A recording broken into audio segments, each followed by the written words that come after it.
Hello students, welcome back बच्चों। चलिए अब हम चलते हैं हमारे नेक्स्ट सर्विस के अंदर। अभी तक हम लोगों ने देखा कि अगर कोई चैरिटेबल एंटिटी कुछ चैरिटेबल एक्टिविटीज की सर्विस प्रोवाइड कर रही है तो जीएसटी के अंदर वो एग्जेम्प्ट हो जाती हैं। उसके बारे में हमने डिटेल में पढ़ा, कुछ हमने क्वेश्चन भी सॉल्व करे। अब हम हमारी नेक्स्ट सर्विस के ऊपर चलते हैं, जो कि है रिलीजियस सर्विस। देखिए, बहुत बार ना ये बच्चों का ये भी क्वेश्चन आता है कि सर ये जो सर्विसेज हैं इनमें, जैसा आपने बताया एंट्री नंबर दिया हुआ है, क्या हमें ये एंट्री नंबर याद करना चाहिए? कोई ज़रूरत नहीं होती है एंट्री नंबर याद करने की। एग्ज़ाम के पॉइंट ऑफ व्यू से भी ज़रूरत नहीं है और आपकी लाइफ के पॉइंट ऑफ व्यू से भी ज़रूरत नहीं है। कॉन्सेप्ट आपका क्लियर होना चाहिए। एग्ज़ाम के अंदर कॉन्सेप्ट पूछा जाता है ना, एंट्री नंबर नहीं पूछा जाता। और प्रैक्टिकली याद भी नहीं कर पाओगे, इतनी सारी एंट्रीज हैं। नेक्स्ट आ जाता है रिलीजियस सर्विसेज के बारे में हम बात कर रहे हैं। अब कौन कौन सी रिलीजियस सर्विस एग्जेम्प्ट है वो देख लेते हैं। Conduct of any religious ceremony by a person. बहुत बार ऐसा होता है कि हम अपने घरों में कुछ रिलीजियस सेरेमनीज कराते हैं, या जैसे सपोज करिए पंडित जी को बुलाया और वहां पर कथा करवा दी। होता है ना, अपने घरों में कभी देखा होगा आपने, रामचरितमानस का पाठ करवा दिया, रामायण पाठ करवा दिया, या फिर सत्यनारायण की कथा करवा दी, या फिर कोई हवन करवा दिया। और अलग अलग धर्मों में ऐसा, सिर्फ हिंदू धर्म की बात नहीं कर रहा हूँ, अलग अलग धर्मों में उनकी अलग अलग रिलीजियस कुछ ऐसी सेरेमनीज होती हैं जिनको कोई पर्सन आता है। अब आप पंडित जी को पे करते हो, पंडित जी आपसे ये थोड़ी बोलते कि साहब 11,000 रुपये दक्षिणा प्लस जीएसटी। ऐसा थोड़ी होता है। तो अगर कोई पर्सन आ रहा है, जैसे पंडित जी आ रहे हैं, तो मौलाना साहब आ रहे हैं, या चर्च के कोई फादर आ रहे हैं, या कोई भी पर्सन है, और अगर वो रिलीजियस सेरेमनी वाली सर्विस प्रोवाइड करवा रहा है, आपका कोई रिलीजियस काम करवा रहा है, तो फिर उसको उस और अगर वो उस बात का कुछ पैसा चार्ज करता है तो उसके ऊपर जीएसटी नहीं लगता है। जैसे इवन बहुत, जब किसी की डेथ हो जाती है तो आपने देखा होगा ना, शमशान घाट में हिंदुओं में जलाते हैं, और मुस्लिम्स में उसको दफना देते हैं। इवन क्रिश्चियंस जो होते हैं उसको भी वो दफना देते हैं। तो सबका अलग अलग तरीका होता है, और कोई ना कोई वहाँ पे पर्सन होता ही है जो ये काम करवा रहा होता है, बोलता है कि भैया ये ट्रेडिशन है, ये रीति रिवाज है, इस हिसाब से करो, आत्मा को शांति मिलेगी, बुला बुला। और हम उसको कुछ पैसे भी देते हैं। वो रिलीजियस सेरेमनी ही है, हमारे रिलीजन को ही फॉलो करा। आप देखो ना, हिंदू में जला रहे हैं, मुस्लिम में दफना रहे हैं। अलग अलग तरीके होते हैं रिलीजियस सेरेमनीज के। और उसका कोई अगर पैसा चार्ज करता है तो उसके ऊपर जीएसटी नहीं लगता है, कि वो बोलेगा कि भैया मैंने तुम्हारे यहाँ पूजा कराई और मुझे अब जो पैसा दे रहे हो उसके साथ में जीएसटी भी दो। ऐसा नहीं होता है। दूसरा आ जाता है renting of presidents of religious place. देखिए, आप एक चीज को समझिएगा।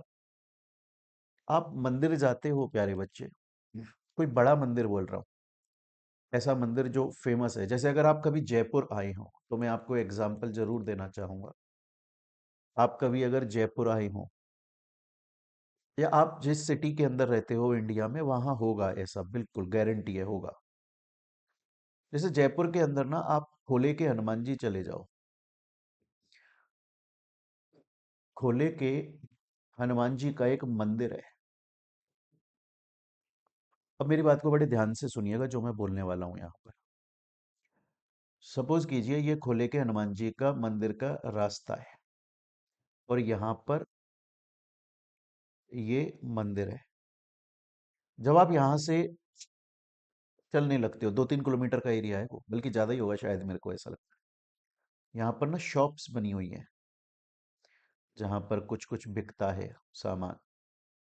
ज़्यादातर तो मंदिरों में जो शॉप्स होती हैं उनको बंदा रेंट पे लेता है। जैसे आज सपोज करिए, मेरे को ऐसा लगता है यार, खोले के हनुमान जी पे बहुत लोग आते हैं दर्शन करने भगवान के, तो अगर यहाँ पे मैं अपनी एक दुकान खोल लूँ तो यार कमाई ठीक हो सकती है मेरी। तो मुझे लगा कि यार यहाँ पर, इनसे मैंने पूछा, मंदिर वालों से, मैंने कहा जी आपका यहाँ पर कोई दुकान वुकान किराए पे? बोला हाँ ये है किराए पे, आप इसको ले लो। आ रही है मेरी बात समझ में? अच्छा, बहुत बार ऐसा भी होता है कि मंदिरों में ही कुछ रूम भी बना दिए जाते हैं, कमरे बना दिए जाते हैं, या हॉल बना दिए जाते हैं, मंडप हॉल बना दिए जाते हैं। ऐसा भी होता है। आ रही है मेरी बात समझ में? पर जहां पर भगवान की पूजा होती है ना प्यारे बच्चों, सपोज करो ये भगवान की मूर्ति है, यहाँ पे पूजा हो रही है, तो यहाँ इसके एकदम आसपास में भी कुछ जगह होती हैं जो रेंट पर दे दी जाती हैं, जहां पर बहुत बार हवन चलता है, यज्ञ चलते हैं। अब आप देखिएगा, आप जो मैं ये जो एग्जांपल दे रहा हूँ ना, आपके सिटी के अंदर जो भी बड़ा, जैसे मोती डोंगरी का गणेश जी का कोई मंदिर हो, कभी आप गए हो यहाँ पर ये खाटू श्याम जी के, अगर कभी आप गए हो, सब जगह पर ऐसा होता है, मंदिर है, यहाँ मूर्ति लगी हुई है, इसके आसपास में भी कुछ जगह होती हैं जहां पर रेंट पे दिया जाता है। बहुत बार जैसे ये पूजा के लिए दे दिया गया कि भाई साहब आप यहाँ पे पूजा कर सकते हो, आप यहाँ पे ये कर सकते हो, है ना। उसके अलावा रूम और हॉल भी बने हुए होते हैं, और उसके अलावा शॉप्स भी बनी होती है। अब मेरी बात को सुनिएगा, ये जो यहाँ पर मूर्ति लगी हुई है ना भगवान की, इसके एकदम जो आसपास का नियर बाई एरिया होता है, उसे हम बोलते हैं प्रेसिडेंट्स, रिलीजियस प्लेस का प्रेसिडेंट, जो कि जनरल पब्लिक के लिए अवेलेबल है, रिलीजियस पर्पस के लिए। कि अगर उसे कोई बंदा रेंट पर ले रहा है, क्यों लेता है रेंट पर उसको, वो इसलिए ही लेता है कि वहां पर कोई पूजा करवानी है, हवन करवाना है, यज्ञ करवाना है, शादी करनी है। बहुत बार आप देखो शादी करते हैं लोग वहां पर, है ना। अगर कोई बंदा वहां पर रेंट पर ले रहा है इसका, और उस बात का वो रिलीजियस प्लेस जो है वो कुछ पैसा चार्ज कर रहा है, तो वो एग्जेम्प्ट होता है। क्या होता है वो? एग्जेम्प्ट होता है। क्लियर हो गया? देखो यहाँ पे लिखा भी है कि रिलीजियस प्लेस का जो प्रेसेंस होता है उसका मतलब क्या है? Immediate area surrounding a religious site, मतलब जहां पर भगवान का पूरा मूर्ति लगी है, जहां पूजा हो रही है भगवान की, उसके जस्ट आसपास का जो एरिया है उसको प्रेसेंट्स बोलते हैं। उसको बहुत सारे लोग किराए पर लेते हैं। जैसे सपोज करिए एग्जाम्पल के तौर पे मैं आपको बताता हूँ एक बार की बात। मैं मोहित बंसल, मेरा एक दोस्त है अक्षय, अक्षय सोनी, और मेरा एक जानकार है, वो है विकास। हम तीनों ना यहाँ खोले के हनुमान जी गए थे। मैं कोशिश करता हूँ कि हर मंगलवार को वहां पर चला जाऊं। तो एक बार ऐसा संयोग बना कि हम तीनों दोस्त चले गए वहां पर, गए, पूजा करी, हाथ बात जोड़े, हनुमान चालीसा कर ली। उसके बाद में आप जो जयपुर का खोले के हनुमान जी का मंदिर है ना, वहां पर सवामनी करते हैं बहुत सारे लोग। आप जानते होंगे सवामनी का मतलब क्या होता है, जब कोई विश पूरी हो गई सवामनी करते हैं नॉर्मली। सवामनी में वहां पे जो खाना बनता है ना, बड़ा ही टेस्टी और स्वादिष्ट खाना बनता है खोले के हनुमान जी पे। दाल बाटी चूरमा, राजस्थान में वैसे भी ये फेमस है बहुत ज्यादा। नॉर्मली क्या होता है, दाल बाटी चूरमा बनता है, लेकिन वहां पर खोले के हनुमान जी पे कढ़ी भी बनती है, मतलब ज्यादातर लोग बाटी को कढ़ी के संग खाते हैं। उसके लिए क्या है, उसके लिए ना आप तो वहां पे अपनी सवामनी करा सकते हो। जैसे आप गए खोले के हनुमान जी, आपने बोला कि मेरे को यहाँ सवामनी करानी है, तो वहां अलग अलग रसोई बनी हुई है। रसोई नंबर 6, रसोई नंबर 7, रसोई नंबर 8, रसोई नंबर 9, रसोई नंबर 10, ऐसे बनी हुई है बहुत सारी। वहाँ वो फीस लेते हैं कि सर फीस लगेगी आपकी, हम आपको एक रसोई अलॉट कर देंगे, ये रेंट पे हो जाएगा आपका उस टाइम के लिए, उतने टाइम के लिए। आप अपने लोगों को बुला सकते हो, यहाँ पे खिला पिला सकते हो, यहाँ के लोगों को खिलाओ, जिसको आपको खिलाना है वो कराइए। हम आपको बता देंगे कितना क्या सामान लगेगा, वो आप लेकर आएंगे। तो इसका मतलब क्या है? और तो एक तो हमने रसोई वहां पे लोगों को प्रसादी खिलाने के लिए वो रेंट पे ले लिया। या फिर मानकर चलो आप ना उज्जैन चले जाओ, उज्जैन, वहां पे महाकाल का एक मंदिर है। मैं ना एक बार उज्जैन गया था, 2016 की बात है, मम्मी पापा मैं, हालांकि तब जीएसटी नहीं आया था, लेकिन मैं आपको समझा रहा हूँ। तो मेरे साथ में ना एक मेरा दोस्त तो है, भाई जैसा दोस्त है, बहुत पुराना है वो, 20 साल पुराना दोस्त है मेरा। तो वो भी चला गया। उसकी क्या मैरिज नहीं हो रही थी, शादी नहीं हो रही थी उसकी। तो ऐसा माना जाता है, मान्यता है कि उज्जैन के अंदर महाकाल के शिव जी के मंदिर में एक कुछ पूजा पाठ सी होती है, और अगर उसको पूजा पाठ को कर लो अच्छे से, तो ऐसा होता है कि अगर कोई दोष वोष है तो वो हट जाता है और शादियां हो जाती हैं। तो जो लोग मानते हैं वो करते हैं। तो मेरा दोस्त मानता था। तो हमने, इतना बड़ा वो मंदिर था, यहाँ भगवान की मूर्ति लगी हुई है, और यहाँ पर कुछ छोटे छोटे ऐसे पंडाल से बने हुए हैं, कुछ छोटी छोटी, यहाँ पंडित बैठे हुए हैं, वो बोल रहे हैं आइए हम आपका वो कर देंगे, यज्ञ कर देंगे। तो हमने एक वहां पे हायर कर लिया और उसने हमारा वहां पर पूरा यज्ञ करा दिया। उस बात का कुछ पैसा लिया गया, उसको जो हमने ये रेंट पे लिया था वो पांडाल सा, जस्ट प्रेजेंट्स था, मतलब बगल में था भगवान की यहाँ मूर्ति और उसके जस्ट सराउंडिंग एरिया था, इमीडिएट सराउंडिंग एरिया। वो हमने रेंट पे लिया, उसकी वो भी करवाई, पूजा वूजा भी करवाई और फिर आ गए। तो इसको बोला जाता है प्यारे बच्चों रेंटिंग ऑफ प्रेजेंट्स। मतलब अगर रिलीजियस कोई प्लेस है, मंदिर वंदिर में आप जा रहे हो, वहां भगवान की मूर्ति के जस्ट आसपास का जो सराउंडिंग एरिया है उसे अगर आप रेंट पे ले रहे हो, नॉर्मली पूजा के लिए, प्रसाद खिलाने के लिए रेंट पे लिया जाता है। वृंदावन जाओगे तो वहां ऐसा बहुत सारा देखने को मिलेगा।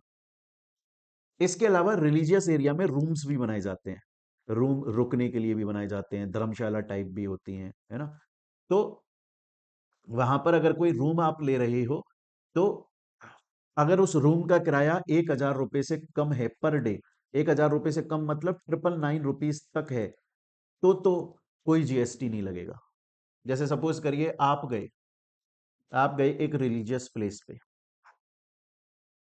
आप गए एक रिलीजियस प्लेस पे, आपको लगा यार यहाँ पर सुबह 4 बजे आरती होती है, आपको लगा यार यहाँ पे सुबह 4 बजे आरती होती है, और मैं रहता हूँ यार 50 किलोमीटर दूर।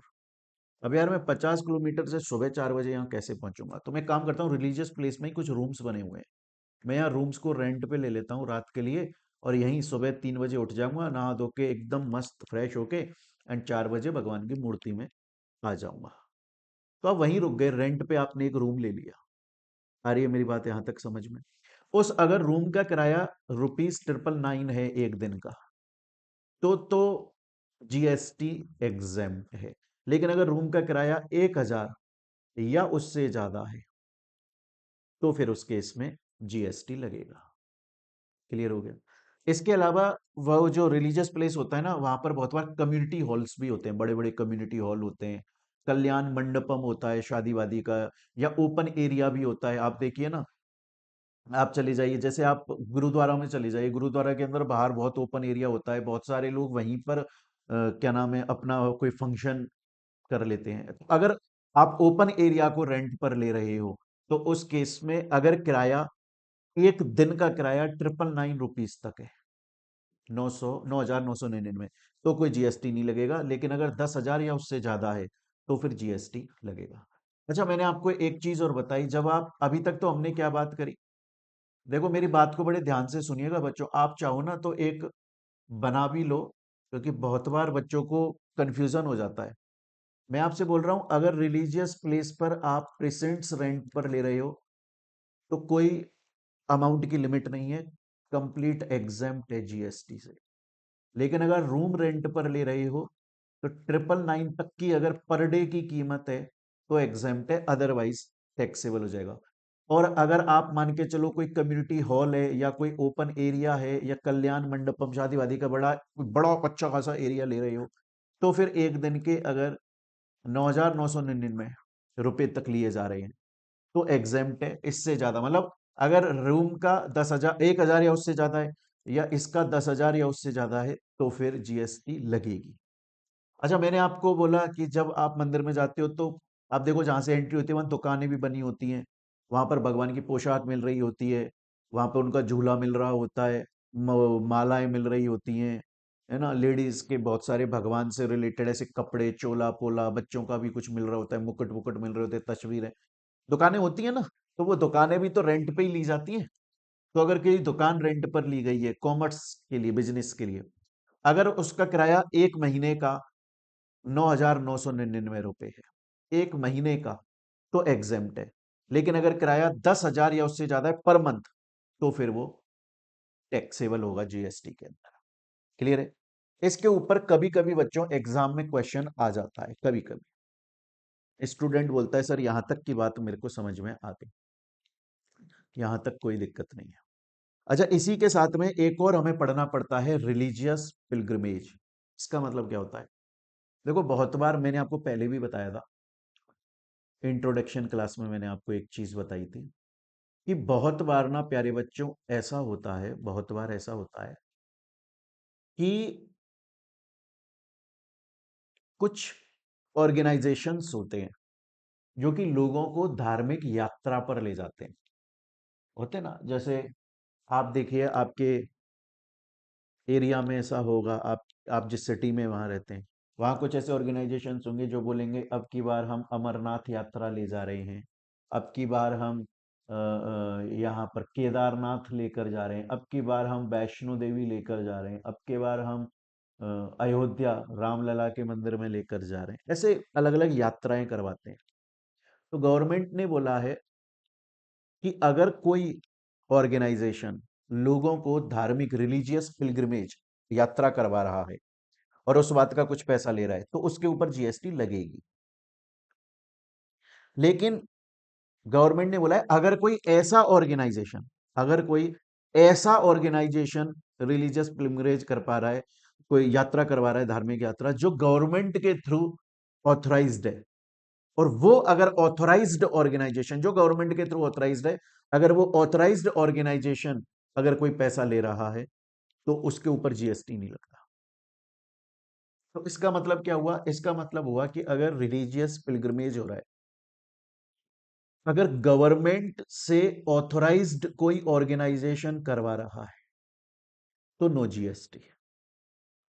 लेकिन अगर नॉन ऑथराइज्ड है, जिसको गवर्नमेंट ने ऑथराइज नहीं किया, तो फिर जीएसटी लगेगी। स्टूडेंट बोलता है ठीक है सर, मेरे को यहां तक समझ आ गई। सर गवर्नमेंट ने अभी फिलहाल में कौन कौन से ऑर्गेनाइजेशन को ऑथराइज किया हुआ है? दो को किया हुआ है। एक तो किया हुआ है उत्तराखंड के अंदर, आप देखोगे उत्तराखंड के अंदर आप देखोगे तो कुमाऊं मंडल विकास निगम लिमिटेड, ये कैलाश मानसरोवर की यात्रा कराती है, ये एग्जेम्प्ट है। और एक है कमिटी ऑफ स्टेट कमिटी, जो हज हज कमिटी कि हज की यात्रा करवाती हैं, वो एग्जेम्प्ट है। उनके अलावा बाकी सबके ऊपर जीएसटी लगता है। स्टूडेंट बोलता है सर मेरे को यहां तक की कहानी समझ में आ गई। अब देखिए हम इसका एक क्वेश्चन कर लेते हैं बच्चों।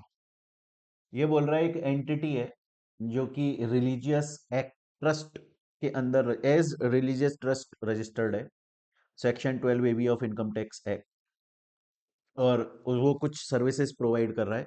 तो हमें बताना है कि वो सर्विसेज टैक्सेबल हैं कि जीएसटी के अंदर एग्जेम्प्ट है।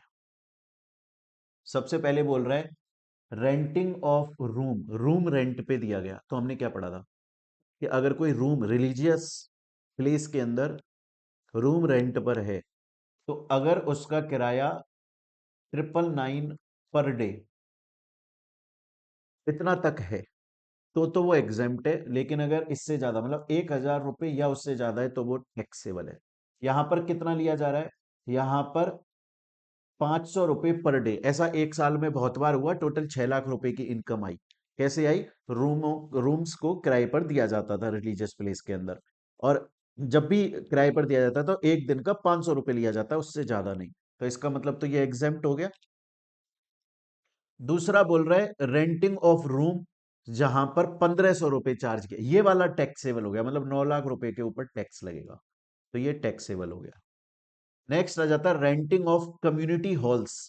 अब हमने पढ़ा था कि जो कम्युनिटी हॉल्स हैं या कल्याण मंडप है उसका, या कोई बड़ा ओपन एरिया है, उसका अगर एक दिन का किराया 10,000 से कम है, 9,999 तक है, तो वो एग्जेम्प्ट है। लेकिन अगर 10,000 या उससे ज्यादा है एक दिन का, तो वो टैक्सेबल। यहां पर तो एक दिन का 25,000 रुपए है, तो भैया इस 10 लाख के ऊपर टैक्स लगेगा। क्लियर ये चीज? नेक्स्ट आ जाता है कल्याण मंडपम। ये अभी मैंने बोला कि अगर 10,000 से कम है तो ये 5,000 रुपए पर डे है, ये वाला एग्जेम्प्ट है। क्लियर? नेक्स्ट बोल रहा है रेंटिंग ऑफ शॉप्स। शॉप्स का मैंने क्या बोला था कि अगर एक महीने का 9,999 तक किराया है तो वो एग्जेम्प्ट है। अगर एक महीने का 10,000 या उससे ज्यादा है तो वो टैक्सेबल है। यहां पे 15,000 है, ये टैक्सेबल है। लेकिन रेंटिंग ऑफ शॉप्स, और भी शॉप्स दी जा रही हैं, उनका 5,000 रुपया है, ये एग्जेम्प्ट।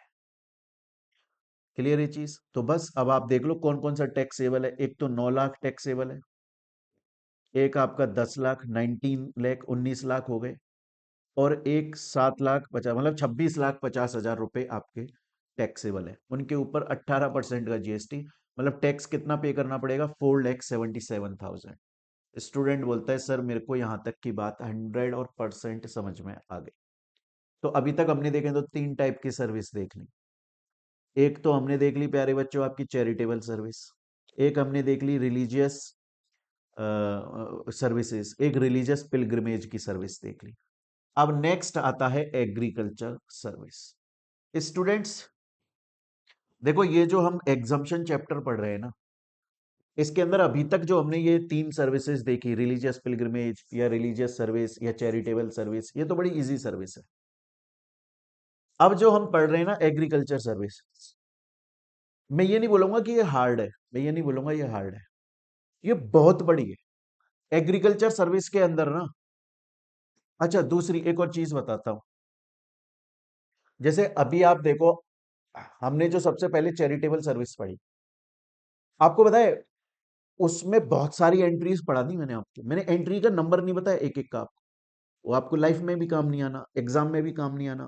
क्वेश्चन तो ऐसे आना है जैसे अभी हमने सॉल्व करा, वो ये नहीं पूछता है कौन सी एंट्री में कौन सी सर्विस है, वो याद भी नहीं हो पाएगा। अब जो मैं एग्रीकल्चर सर्विस पढ़ा रहा हूँ ना, एक्चुअली में क्या हुआ, गवर्नमेंट 2017 में कुछ एंट्रीज लेकर आई जिनके थ्रू एग्रीकल्चर सर्विस में एग्जाम्प्ट हो गया, फिर नए साल कुछ और लेकर आई, फिर और साल कुछ और लेकर आई, फिर और। अगर मैं आपको ऐसे ऐसे पढ़ाऊं कि अभी मैं एग्रीकल्चर 4 एग्रीकल्चर सर्विस पढ़ा दूं जिन पे एग्जाम्पशन है, फिर कोई दूसरी सर्विस पढ़ा दूं हेल्थ सर्विस, फिर दोबारा एग्रीकल्चर सर्विस पढ़ा दूं, तो आप बोलोगे सर पहले एग्रीकल्चर पढ़ाई थी, फिर अब दोबारा एग्रीकल्चर पढ़ा रहे हो, फिर दोबारा एग्रीकल्चर, एक ही बार में पूरे एग्रीकल्चर सर्विस को पढ़ा दो ना, ताकि हम एक ही बार में ये याद कर लें कि वो कौन कौन सी एग्रीकल्चर सर्विसेज हैं जो एग्जेम्प्ट हैं। इसलिए आज तक जितनी भी एग्रीकल्चर सर्विस से रिलेटेड गवर्नमेंट एंट्री लेकर आई है, वो सभी एग्रीकल्चरल सर्विसेज को मैंने एक जगह पर इकट्ठा कर लिया है, और अब हम उसको पढ़ रहे हैं एक बार में। आपको देखने को मिलेगा कि हम बहुत सारी एग्रीकल्चर सर्विस पढ़ेंगे। ये देखो 26 एग्रीकल्चर सर्विस तो मैं वो बताऊंगा जो एग्जेम्प्ट है, और उनके बाद करीबन मैं आपको 10-12 सर्विस वो बताऊंगा जो है एग्रीकल्चर सर्विस लेकिन वो टैक्सेबल है, और हमें ये सब पढ़नी पड़ेगी। फिर हम उसके बाद में कुछ क्वेश्चंस की भी प्रैक्टिस करेंगे। मैं पढ़ाने से पहले एक चीज और बता देता हूं, एग्रीकल्चर सर्विस को मैं स्टार्ट करूं मैं उससे पहले एक बात और बता देता हूं कि हम पूरा डीप में जाकर पढ़ रहे हैं ताकि एग्जाम में कुछ भी आ जाए तो आप उसे बिंदास सॉल्व कर सकें। आप ऐसे नहीं बैठे हो भूले भटके गोलमाल मूवी के जॉनी लीवर की तरह कि क्या था मैंने तो कभी देखा ही नहीं, आपको सब कुछ ऐसा लगेगा कि ये सब मैंने पढ़ा हुआ है, आता है मुझे। पहली बात। दूसरी बात, एग्रीकल्चर सर्विस जो है एग्जाम्पशन चैप्टर के अंदर, वो ऐसी कुछ सर्विसेज में से एक सर्विस है एग्रीकल्चर सर्विस, जिसको आप बहुत बार पढ़ लेते हो तो आपको उसका 80 या 90% याद रह जाता है, 10% याद नहीं रहता है, क्योंकि सर्विसेज की लिस्ट बहुत ज्यादा है, एग्रीकल्चर के अंदर ही बहुत सारी सर्विसेज है। एग्रीकल्चर सर्विस के अंदर कॉन्फिडेंस स्टूडेंट को कब आता है या आएगा एक्चुअली में, जब आप इसके क्वेश्चंस की प्रैक्टिस करोगे। क्योंकि जब आप क्वेश्चन की प्रैक्टिस करते हो ना, तो सपोज करो एक क्वेश्चन आया जिसमें एग्रीकल्चर सर्विस से रिलेटेड 5 ट्रांजेक्शन दिए हुए हैं, आप उनमें से ऐसा हो सकता है कि 3-4 ट्रांजेक्शन सही कर दोगे और 1-2 ट्रांजेक्शन को गलत कर दोगे। तो जो 1-2 ट्रांजेक्शन गलत हुए ना, फिर उनको आप पढ़ोगे दोबारा, तो आपके माइंड में वो चीजें ज्यादा टाइम तक रिटेन रह जाएगी। तो एग्रीकल्चर सर्विस का मैक्सिमम आउटपुट कब मिलता है कि एक बार तो हमने पढ़ा दूंगा मैं आपको पूरा एग्रीकल्चर सर्विस का एक एक चीज पढ़ा दूंगा मैं ए से लेके जेड तक, पर उसकी क्वेश्चंस के थ्रू जब आप प्रैक्टिस करोगे तो चीजें और ज्यादा माइंड में क्लियर होंगी और आप कॉन्फिडेंट हो जाओगे। चलिए, तो अब हम एग्रीकल्चर सर्विस पढ़ना स्टार्ट करते हैं। एग्रीकल्चर सर्विस पढ़ना स्टार्ट करते हैं। अब मेरी बात को ना बड़ी ध्यान से सुनिएगा, मैं आपको एक चीज बता रहा हूं। देखो, अगर कोई एग्रीकल्चर प्रोड्यूस है,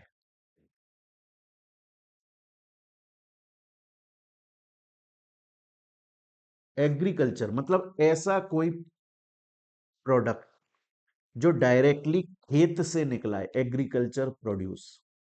फॉर एग्जाम्पल गाजर कहां से निकलती है? खेत से निकलती है। लेकिन अगर उस तो ये एग्जाम है,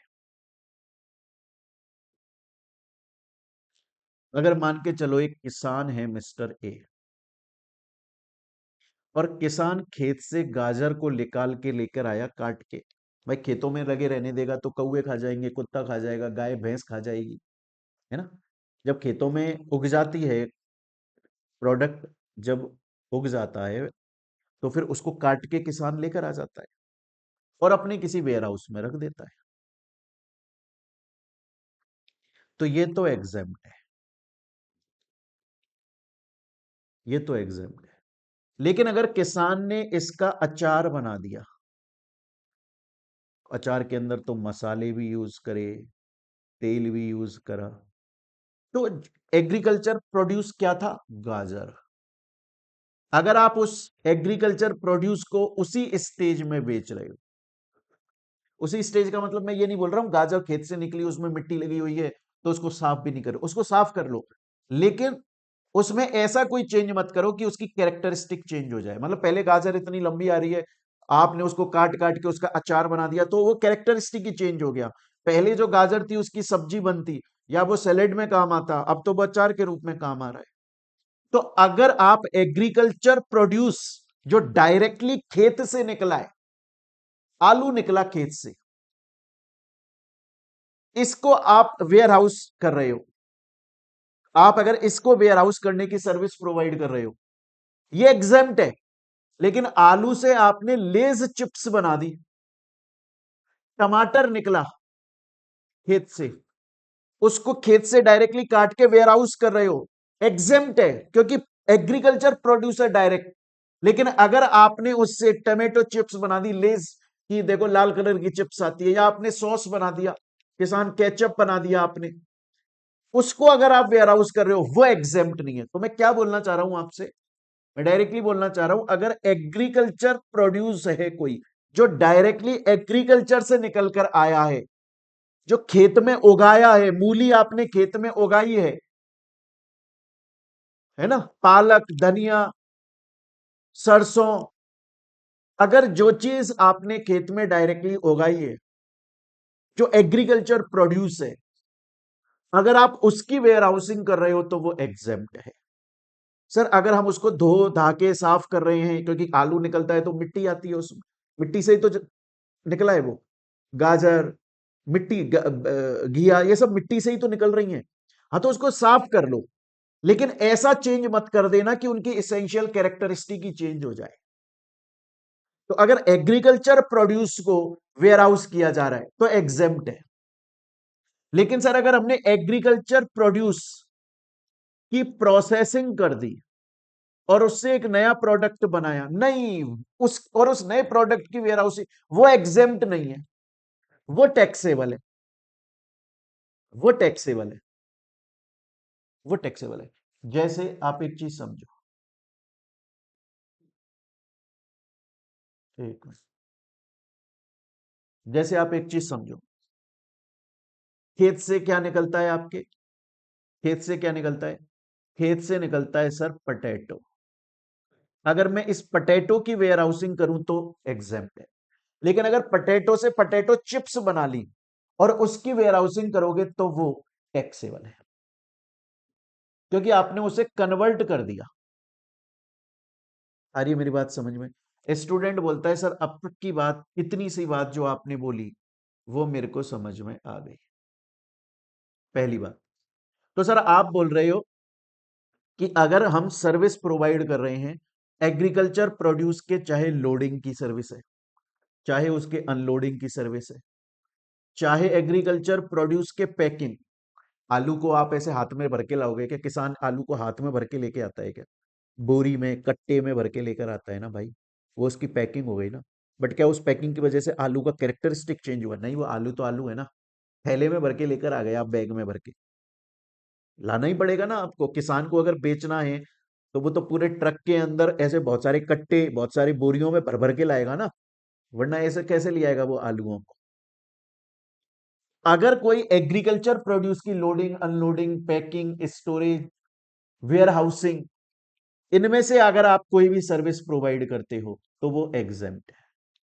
तो स्टूडेंट बोलता है ठीक है सर, आप बोल रहे हो डायरेक्टली अगर कोई एग्रीकल्चर प्रोड्यूस है उसकी मैं लोडिंग अनलोडिंग कर रहा हूं तो वो एग्जेम्प्ट है। लेकिन एग्रीकल्चर प्रोड्यूस से अगर हमने कोई दूसरी चीज कर दी तो वो टैक्सेबल है, तो वो टैक्सेबल है। लेकिन सर इसमें भी एक्सेप्शन है। क्या एक्सेप्शन है?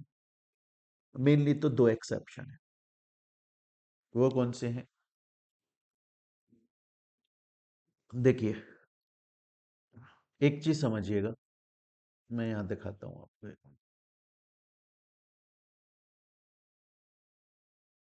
आप जब खेत में जाओगे ना प्यारे बच्चे, खेत में जाओगे, जब आप खेत में जाओगे ना, जब आप, तो वहां पे आपको शुगर केन मिलता है। Sugarcane is actually agriculture produce. Sugarcane is actually agriculture, खेतों में गन्ने लगते हैं, ये एग्रीकल्चर प्रोड्यूस है। लेकिन हम शुगर केन से उसको प्रोसेस करके जैगरी, गुड़ गुड़ ये सब बना देते हैं। ये जैगरी जो है ना, ये एग्रीकल्चर प्रोड्यूस नहीं है। गुड़ एग्रीकल्चर खेत से नहीं आता, बल्कि जो गन्ना होता है ना, गन्ने को प्रोसेस करके गुड़ बनाया जाता है। अगर आप उस जैगरी की वेयर हाउसिंग कर रहे हो तो वो एग्जेम्प्ट है। लेकिन सर जैगरी तो एग्रीकल्चर प्रोड्यूस नहीं है। आपने बोला था एग्रीकल्चर प्रोड्यूस की अगर वेयर हाउसिंग करते हो या उसकी लोडिंग अनलोडिंग करते हो। हाँ, मैंने बोला था एग्रीकल्चर प्रोड्यूस की अगर आप लोडिंग करते हो, अनलोडिंग करते हो, पैकिंग करते हो, स्टोरेज करते हो, वेयर हाउस करते हो, तो वो एग्जेम्प्ट है। लेकिन इसके दो एक्सेप्शन है। पहला jaggery, agriculture produce sugarcane है, उससे जैगरी बनाया, लेकिन उसकी भी अगर आप loading unloading packing storage warehousing कर रहे हो, वो एग्जेम्प्ट है। और दूसरा है राइस। आप जब खेत में उगाते हो ना, तो चावल नहीं उगता खेत में। आपको क्या लगता है, आप खेतों में जाओगे और आपको सफेद सफेद चावल दिखेंगे जो घर में बनते हैं? अबे पैडी होती है, धान। धान धान उगता है खेत में, धान। फिर उस धान को छील छील के छील छील के छील छील के फिर उसमें से चावल निकाला जाता है। आपने कभी टीवी पर ऐड देखा है? जो चावल बेचने वाली कंपनीज हैं, वो ऐड में एक चीज बोलती हैं कि हमारे चावल का एक एक टुकड़ा समान है। इसका मतलब क्या है कि जो धान था ना हमारा पैडी, उसको जब हमने छीला और उसमें से चावल निकला, तो ऐसा छोटा मोटा पतला ऐसा चावल नहीं है, एकदम बेस्ट चावल है हमारा। आ रही है मेरी बात समझ में? स्टूडेंट बोलता है सर यहां तक की बात समझ में आ गई। तो अभी तक आपने एग्रीकल्चर में हमें दो बातें बताई। एक तो आपने हमको बोला कि अगर एग्रीकल्चर प्रोड्यूस की loading unloading packing storage warehousing हो रही है तो एग्जेम्प्ट है। दूसरा आपने बोला कि राइस या जैगरी दो एक्सेप्शन है। ठीक है, अब चलते हैं आगे। अगर वेयर हाउसिंग कर रहे हो माइनर फॉरेस्ट प्रोड्यूस की, माइनर फॉरेस्ट प्रोड्यूस क्या होता है? आप कभी जंगल में जाओ, तो जंगल में आपको टिम्बर ट्रीज मिलेंगे। वो टिम्बर ट्रीज जिनसे लकड़ी निकलती है, और उस लकड़ी को हम अपने घरों में काम में लेते हैं। मैं उसकी बात नहीं कर रहा हूं, वो माइनर फॉरेस्ट प्रोड्यूस नहीं होता। क्योंकि वो माइनर छोटा थोड़ी होता है, टिम्बर ट्री तो बहुत लंबा चौड़ा होता है भाई। एक ही पेड़ से पता नहीं कितनी सारी फर्नीचर निकल के आ जाती है। आ रही है मेरी बात समझ में? मैं बात कर रहा हूं जो टिम्बर ट्रीज है ना, उनके आसपास में छोटी छोटी छोटी छोटी छोटी छोटी पेड़ पौधे, छोटे छोटे से पत्तियां सी उगी हुई होती हैं, उसे माइनर फॉरेस्ट प्रोड्यूस बोला जाता है। अगर उसकी वेयर हाउसिंग कर रहे हो तो वो भी एग्जेम्प्ट। देखो मैंने यहाँ पे माइनर फॉरेस्ट प्रोड्यूस जो है उसका मतलब भी लिखा है, नॉन टिम्बर फॉरेस्ट प्रोड्यूस, जो प्लांट से अपने आप आते हैं।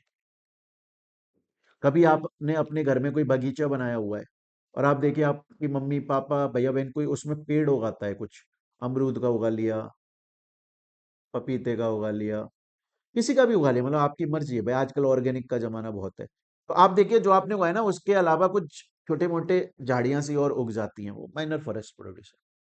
इसके अलावा अब नेक्स्ट क्या बोल रहा है, बड़े ध्यान से देखिएगा। Services by way of storage या warehousing. Services by way of storage या वेयर हाउसिंग, किस चीज की स्टोरेज या वेयर हाउसिंग? सीरियल्स की, दालों की, पल्सेस की, फ्रूट्स की, नट्स की, वेजिटेबल्स की, स्पाइसेस की। एक एक शब्द को बड़े ध्यान से पढ़िएगा, इनके ऊपर क्वेश्चन पूछा गया है। कोपरा की, शुगर केन की, इवन जैगरी की, रॉ वेजिटेबल्स की, जैसे कॉटन हो गया, फ्लेक्स हो गया, जूट, रॉ। रॉ मतलब जो डायरेक्टली खेत से निकला है, उनकी कोई फैब्रिकेशन नहीं किया गया है उनके ऊपर। अनमैन्युफैक्चर्ड टबैको, जो डायरेक्टली अफीम निकलती है, मिर्जापुर देखो, मिर्जापुर में क्या होता है, जो कालीन भैया उनके खेतों से अफीम निकल, लाला जी के खेतों से अफीम निकल रही है, अनमैन्युफैक्चर्ड, उनके ऊपर कोई मैन्युफैक्चर नहीं की गई। बीटल लीव्स, पान के पत्ते जो होते हैं, टेंडू लीव्स। और याद रखिएगा कॉफी एंड टी, कॉफी और टी अगर डायरेक्टली एग्रीकल्चर प्रोड्यूस है, अभी तक उसकी कोई प्रोसेसिंग नहीं करी गई, उसके ऊपर मैन्युफैक्चरिंग नहीं करी गई, वो एग्जेम्प्ट है।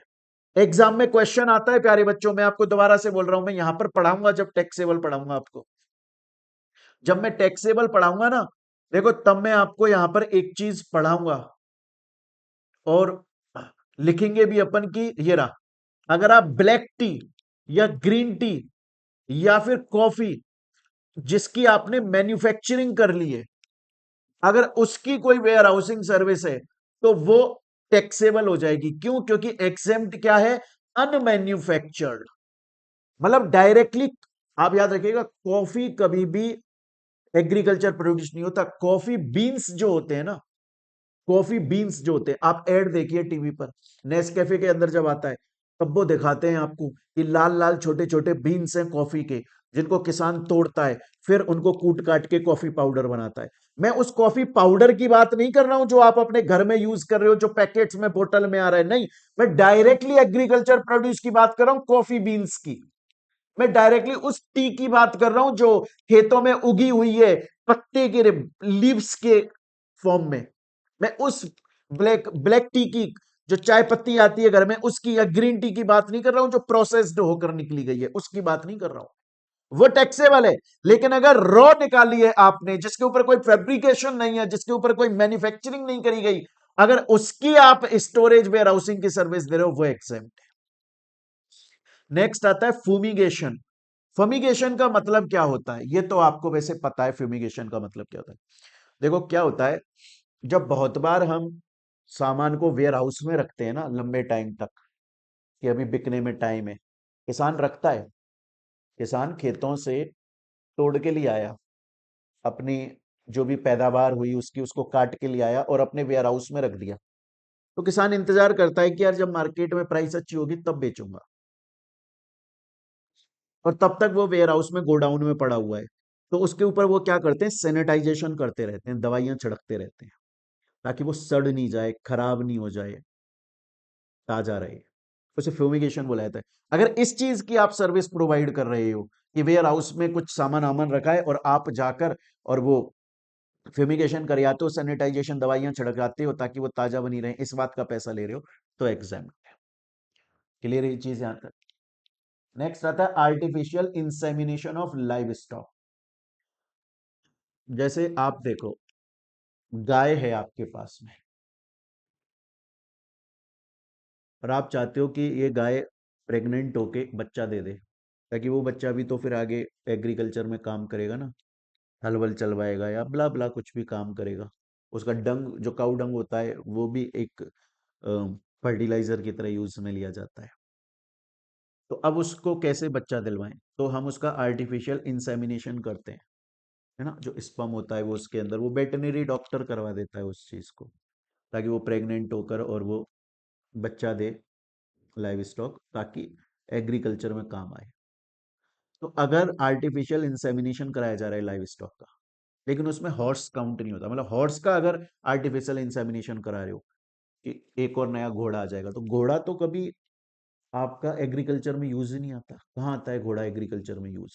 नहीं आता कभी भी एग्रीकल्चर में यूज घोड़ा। काऊ आती है, बफेलो आती है, भेड़ बकरियां आती हैं, लेकिन आप देखिए घोड़ा कभी नहीं आता। तो आप याद रखिएगा एग्जाम में ना बहुत बार क्वेश्चन आएगा, अभी हम सॉल्व भी करेंगे जब हम पूरा ये पढ़ लेंगे एग्रीकल्चर की सर्विस, फिर मैं आपको ये क्वेश्चन सॉल्व करवाऊंगा, जहां पर हमको देखने को मिलेगा कि हॉर्स का अगर आर्टिफिशियल इंसेमिनेशन हो रहा है तो वो काउंट नहीं होती। क्लियर है ये चीज? इवन यहां पर देखिए, बहुत बार ऐसा होता है कि एक सर्विस प्रोवाइड करी जाती है जिसमें जो प्लांट्स हैं उनका कल्टीवेशन की सर्विस प्रोवाइड करी जा रही है एज जॉब वर्क, है ना। ये एक तरह से इंटरमीडिएट प्रोडक्शन प्रोसेस हो गया, कि जो प्लांट्स हैं उनका कल्टीवेशन किया जा रहा है, या जो एनिमल्स हैं उनकी रेयरिंग करी जा रही है, लेकिन उसमें भी हॉर्स को काउंट नहीं करते। क्यों करी जा रही है? ताकि फूड के लिए, फाइबर के लिए, फ्यूल के लिए, रॉ मटेरियल के लिए, सिमिलर आर्टि एग्रीकल्चर प्रोड्यूस के लिए वो एग्जेम्प्ट माना जाता है। सेम चीज यहां पर आ गई कि अगर आप देखो ये बोल रहा है, अगर आप मानकर चलिए प्लांट्स का कल्टीवेशन की सर्विस प्रोवाइड कर रहे हो या एनिमल्स की रियरिंग सर्विस प्रोवाइड कर रहे हो, चाहे से आप एज जॉब वर्कर प्रोवाइड कर रहे हो या डायरेक्टली प्रोवाइड कर रहे हो, दोनों ही एग्जेम्प्ट है, लेकिन दोनों में हॉर्सेज को काउंट नहीं किया जाता। क्लियर है ये चीज यहां तक? देन इसके बाद में नेक्स्ट आ जाता है, अगर आप एग्रीकल्चरल ऑपरेशंस कर रहे हो, जैसे कल्टीवेशन, हार्वेस्टिंग, थ्रेशिंग, प्लांट का प्रोटेक्शन, उनकी टेस्टिंग भी करते हैं कि कहीं ये पौधा तो सही है, इसमें कीड़ा तो नहीं लग गया है, ये एग्रीकल्चर प्रोड्यूस से रिलेटेड ये सभी सर्विस दी जा रही हैं, ये सभी सर्विस एग्जेम होती है। आपको ना एक बार बस ये पढ़नी है। बहुत बार क्या होता है, बच्चा पता है आपको, एग्रीकल्चर सर्विस जब पढ़ता है ना एग्जाम्पशन चैप्टर में, तो बच्चे का डर स्टार्ट होता है। मैंने आपसे बोला था पहली क्लास में कि बच्चे को एग्जाम्पशन चैप्टर से डर लगता है, ये मन नहीं करता उसका पढ़ने का। आप बोलोगे सर लेकिन अभी तक तो आपने जो चैरिटेबल पढ़ाई, रिलीजियस पढ़ाई, वो तो इजी है। पर ये एग्रीकल्चर ना, इसमें बहुत सारी सर्विस है। बच्चा बोलता है कि सर याद नहीं हो रही, याद करता हूँ भूल जाता हूँ, नहीं पढ़ने जाता हूँ पुरानी भूल जाता हूँ। उसके लिए अभी हम जब क्वेश्चन करेंगे ना, तो आपको कॉन्फिडेंस बिल्डअप होगा। एक बार आप इसे जब पढ़ लोगे ना, 26 सर्विस बताई मैंने एग्रीकल्चर में, आप उसे एक बार थोड़ा अच्छे से पढ़ लोगे, तो आपको कम से कम 12-15 तो याद रह जाएंगे, 50% तो याद होगा। फिर तो आप उसे रिवाइज करोगे तो धीरे धीरे माइंड में सेटअप हो जाएगा चीज। सप्लाई ऑफ फार्म लेबर, भाई खेतों पर काम कौन करेगा? आप और मैं तो नहीं कर पाएंगे। आपको लगता है कि सुबह जाओ और वहां खेतों में काम करो, धूप में, बारिश में, ठंड में, गर्मी में, कर पाओगे आप? तो अगर हम ऐसी सर्विस प्रोवाइड कर रहे हैं जहां से हम लोगों की सप्लाई करते हैं, लेबर की सप्लाई, की आप ले जाइए, ये बंदा आपके खेत में काम करेगा, तो वो भी एग्रीकल्चर रिलेटेड सर्विस है, वो भी एग्जेम होती है। क्लियर है ये चीज यहां तक? अच्छा मानकर चलो हम ऐसी कोई सर्विस प्रोवाइड, मतलब प्रोसेसिंग कर रहे हैं, किस चीज की? एग्रीकल्चर फार्म के ऊपर प्रोसेसिंग कर रहे हैं, जैसे टेंडिंग या प्रूनिंग कर रहे हैं। प्रूनिंग का मतलब क्या होता है? जो ब्रांचेस बन जाती है ना खेतों के अंदर, जो पेड़ों की या फसल की ब्रांच, उनको काटने की सर्विस प्रोवाइड कर रहे हैं, वो भी एग्जेम हो जाता है। लेकिन क्यों क्यों काट रहे हैं हम उनको? आज एक बात बताइए, मैं आपसे एक क्वेश्चन पूछूंगा। सपोज करो ये फील्ड है, खेत है, इसमें फसल उग गई, ग्रो हो गई। अब फार्मर या उसके साथ का लोग खेत में गए, उन्होंने उसकी प्रूनिंग करी। प्रूनिंग मतलब उसको काट लिया और अपनी बोरियों में भर के लेकर आ गए। क्यों लाए? ताकि वो उसे, फार्मर, किसान जो है, वो उसे बेच सके। तो ये प्राइमरी मार्केट है। सबसे पहले भाई खेत से आया, किसका खेत है? किसान का खेत है, खेत में से काटा किसान ने और वो बेचेगा, प्राइमरी मार्केट है। लेकिन अब मान के चलो चला गया किसी फैक्ट्री वाले के पास में, और उस फैक्ट्री वाले ने उसकी प्रोसेसिंग करी और उससे एक नया प्रोडक्ट बना दिया। अब ये उसे मार्केट में बेचेगा, जो आपके मेरे घर में आएगा। वो प्राइमरी नहीं, वो सेकेंडरी मार्केट है। अगर खेत से कोई प्रोडक्ट कटा, तो काटने की जो ये सर्विस दी हमने, और उस बात का हमने पैसा लिया, क्यों? ताकि हम किसान को दें और वो प्राइमरी मार्केट में बेच सके, ये एग्जेम्प्ट है। लेकिन अगर हमने फैक्ट्री में दे दिया, उसको बेच दिया, उसके बाद उसमें प्रोसेसिंग हो गई और नया प्रोडक्ट बन गया, वो टैक्सेबल है। यही बात बोल रहा है। प्रोसेसिंग करी जा रही है एग्रीकल्चर फार्म के, खेत के ऊपर। एग्रीकल्चर फार्म मतलब उस फील्ड के ऊपर, किसकी? टेंडिंग की, काटने की, उनकी ब्रांचेस को, उनको काटने की। मतलब टमाटर है, उसको काट के लिया है, गन्ने को काट के लिया है, मूली को काट के लिया है, गाजर को काट के लिया है, आलू को काट के लिया है, भिंडी को काट के लिया है ना, पैडी को काट के लिया है। क्यों काट के लिया है? ताकि जो प्रोडक्ट हमने काटा ना खेत से, उसकी एसेंशियल कैरेक्टरिस्टिक में कोई चेंज नहीं आ रहा है। मतलब गाजर गाजर है, आलू आलू है, टमाटर टमाटर है, और हमने वो किसान को दे दिया, फिर उसे किसान उसी फॉर्म में बेचेगा, उसी फॉर्म में बेचेगा, तो वो एग्जेम्प्ट है। क्लियर है चीज? नेक्स्ट बोल रहा है कि बहुत बार ऐसा होता है कि ना, मशीन्स जो होती हैं वो रेंट पे दे दी जाती हैं। जैसे अब किसान खेत में ना यूरिया डालता है, फर्टिलाइजर डीएपी डालता है, तो उसके लिए मशीन आती है। आपने अगर मशीन देखी हो, पीछे लटका ली जाती है बैग की तरह मशीन, और आगे एक ऐसा स्प्रे टाइप का होता है, उसे वो ऐसे स्प्रे करता रहता है और वो पेड़ों पे लगती रहती है। अगर उस मशीन को रेंट पे दिया जा रहा है तो वो जीएसटी से एग्जेम्प्ट है। या जमीन रेंट पे दी जा रही है, वेकेंट लैंड है, खाली खाली हमारी जमीन है, उसको हम बोल रहे हैं यहाँ पर खेती बाड़ी कर लो, उसका पैसा ले रहे हैं हम, उसमें कोई लेकिन जरूरी है उसमें हम कोई स्ट्रक्चर नहीं दे रहे हैं ना, तो वो एग्जेम्प्ट मान ली जाती है। अच्छा, मानकर चलो कि हम अगर अपनी कोई जमीन है और वो रेंट पर दे रहे हैं, हमारी कोई जमीन है, वैकेंट है, खाली है, हम बोल रहे हैं ठीक है इस पे खेती बाड़ी कर लो, और मान के चलो उस पे ग्रीन हाउस बना हुआ है। आपने देखा है बहुत बार, आप खेतों में जाओ तो ऐसा खेत है बहुत लंबा चौड़ा, और वहां पे एक छोटा सा आपको कुछ कमरे वमरे से बनाए हुए देते हैं, ताकि जो किसान है वो खेत में एक बार चक्कर लगाया आया, यूरिया डाल के आ गया, पानी डाल के आ गया, आराम भी तो करेगा ना, कि धूप में बस खड़ा ही रहेगा सुबह से शाम तक, बेचारा आराम करेगा। उसमें कुछ वो भी मोटर वोटर भी लगा रखी है, जनरेटर लगा रखा है, वहां पानी वानी की सप्लाई का सिस्टम कर रखा है। या फिर स्टोरेज शेड हो गया। बहुत सारे लोग ऐसे पक्का कमरा नहीं बनवाते वहां पर, बहुत सारे लोग ना सिर्फ ऐसे टीन लगवा देते हैं कि यार एक ऐसे टीन हो बस, दो ऐसे हम पिलर खड़े कर देंगे यहाँ पर खेत में, और उनके ऊपर एक टीन डाल देंगे और नीचे कुर्सी लगाकर बैठ जाएंगे। आज मेरी कोई जमीन है जिसके जिस जो वैकेंट खाली है, और मैंने बोला आओ इसे रेंट पे ले लो और खेती बाड़ी करो, और उसमें कुछ बना नहीं रखा है मैंने, तो वो भी एग्जाम्प्ट है। और मेरी कोई जमीन है, उसमें एक कमरा बना हुआ है कि खेतीबाड़ी कर लो अपनी और आराम से यहाँ आराम कर लो, या एक टीन लगा रखी है मैंने दो खंभों पे, खेतीबाड़ी करके यहाँ कुर्सी लगा के बैठ जाओ, थोड़ा तसल्ली मिल जाएगी आपको, वो भी एग्जाम्प्ट है। अगर मैं रेंट पर दे रहा हूँ जमीन को, चाहे से उस जमीन के ऊपर उस जो मैंने खेतीबाड़ी के लिए जमीन दी है, एग्रीकल्चर एक्टिविटी करने के लिए, प्रोडक्शन करने के लिए, वहां पे कुछ नहीं बना हुआ, वो भी एग्जाम्प्ट है। अगर कुछ बना हुआ है जैसे ग्रीन हाउस या स्टोरेज शेड, वो भी एग्जाम्प्ट। एग्रीकल्चर एक्सटेंशन सर्विसेज क्या होता है, बहुत बार जैसे आपको पता है पहले खेतीबाड़ी कैसे होती थी। पहले खेतों में किसान बैल, बैल होते थे ना, बैल, उनके ऊपर हल बांध देता था अपना। मूवीज देखी हैं पुरानी, मेरे देश की धरती सोना उगले उगले हीरा मोती, मेरे देश की धरती, ऐसे बैलों के ऊपर वो लगा देते थे हल, और वो बैल चलते थे, और फिर जो हल है उससे खुदाई वदाई सी होती रहती थी। लेकिन फिर कुछ लोग आए साइंटिफिक अप्रोच के साथ में किसानों के पास, बोले यार बहुत टाइम लगता है, तुम्हारी भी मेहनत लगती है, बैलों को चलाना पड़ता है डंडे मार मार के, बैल भी थक रहे हैं, एक ट्रैक्टर नाम की चीज आ गई है। ट्रैक्टर है, डीजल से चलता है, हल जो है अब बड़ा हो गया आपका हल, और उस ट्रैक्टर में लगा लो पीछे और उससे खेती बाड़ी करो।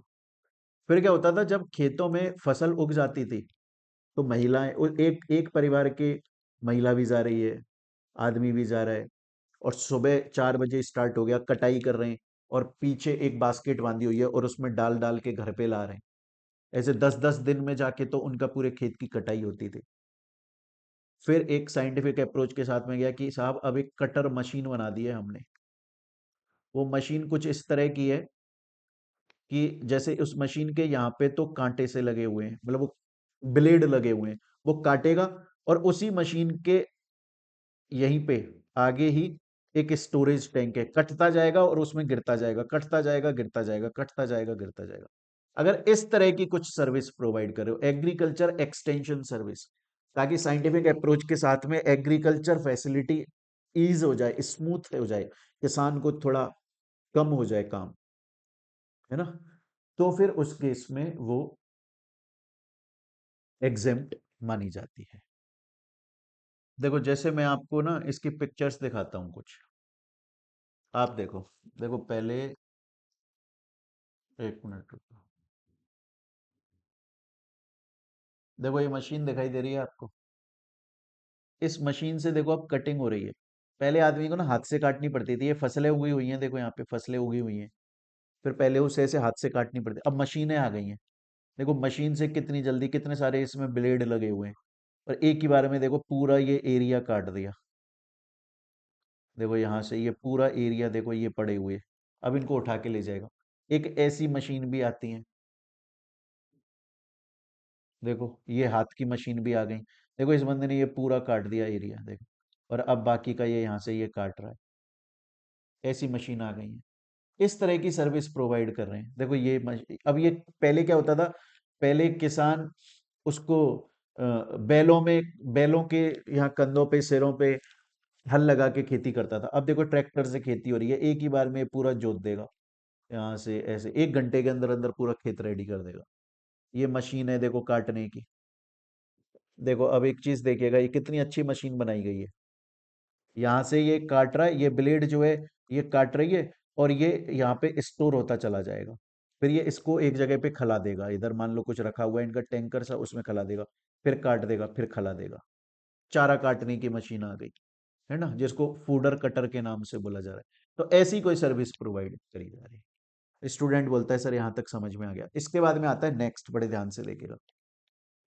कुछ एग्रीकल्चर प्रोड्यूस मार्केटिंग कमेटी बनी हुई है, जिनको हम एपीएमसी बोलते हैं। अगर एग्रीकल्चर प्रोड्यूस मार्केटिंग कमेटी या कुछ बोर्ड है कोई ऐसा, और वो सर्विस प्रोवाइड कर रहा है किस चीज की, वो बोल रहा है कि मैं आपके माल को बेच के आ जाऊंगा। जैसे सपोज करिए एक फार्मर है, एक फार्मर ने एग्रीकल्चर प्रोड्यूस कर लिया, काफी सारा उसका ऐसा वेयर हाउस में रखा हुआ है। अब उसके पास में एक एग्रीकल्चर प्रोड्यूस मार्केटिंग कमेटी गई, मार्केटिंग, वो बोली कि सुनो हमारे पास मार्केटिंग स्किल्स हैं, हमारे पास लोग हैं, हम तुम्हारा जितना भी एग्रीकल्चर प्रोड्यूस है ना उसको मार्केट में अच्छे दामों पर बेची आएंगे, लेकिन उसका हम थोड़ा सा कमीशन लेंगे, हम तुम्हारे एजेंट की तरह काम कर रहे हैं, कमीशन लेंगे। हाँ, तो ऐसी कोई सर्विस दे रहा है कि मैं तुम्हारा ये बेच कर आ जाऊंगा और तुमसे उस बात का कुछ कमीशन लूंगा, उसके ऊपर जीएसटी चार्ज नहीं होता। क्लियर ये चीज।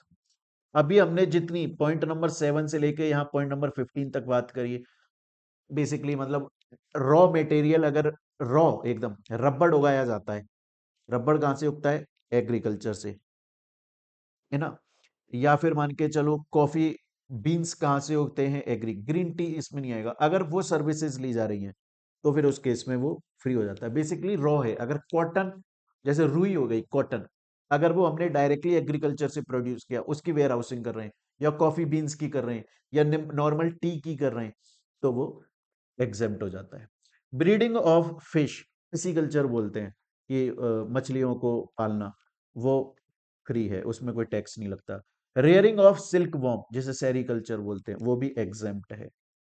कल्टीवेशन ऑफ ऑर्नामेंटल फ्लावर, जिसे हम फ्लोरिकल्चर बोलते हैं, हॉर्टिकल्चर बोलते हैं, फॉरेस्ट्री बोलते हैं, पेड़ों का ध्यान रखना, उगाना, वो है, वो भी एग्जेम्प्ट है। सिंपल सिंपल चीज है। Cleaning of wheat carried outside farm, अब क्या होता है कि मान के चलो आपने खेत के अंदर, पहले क्या होता था, मेरी बात को सुनिएगा, पहले क्या होता था, सपोज करो ये खेत है, एग्रीकल्चर फील्ड, जैसे आप एग्रीकल्चर फार्म भी बोलते हो, खेत, है ना। अब जैसे मैं पिक्चर्स में दिखाऊंगा,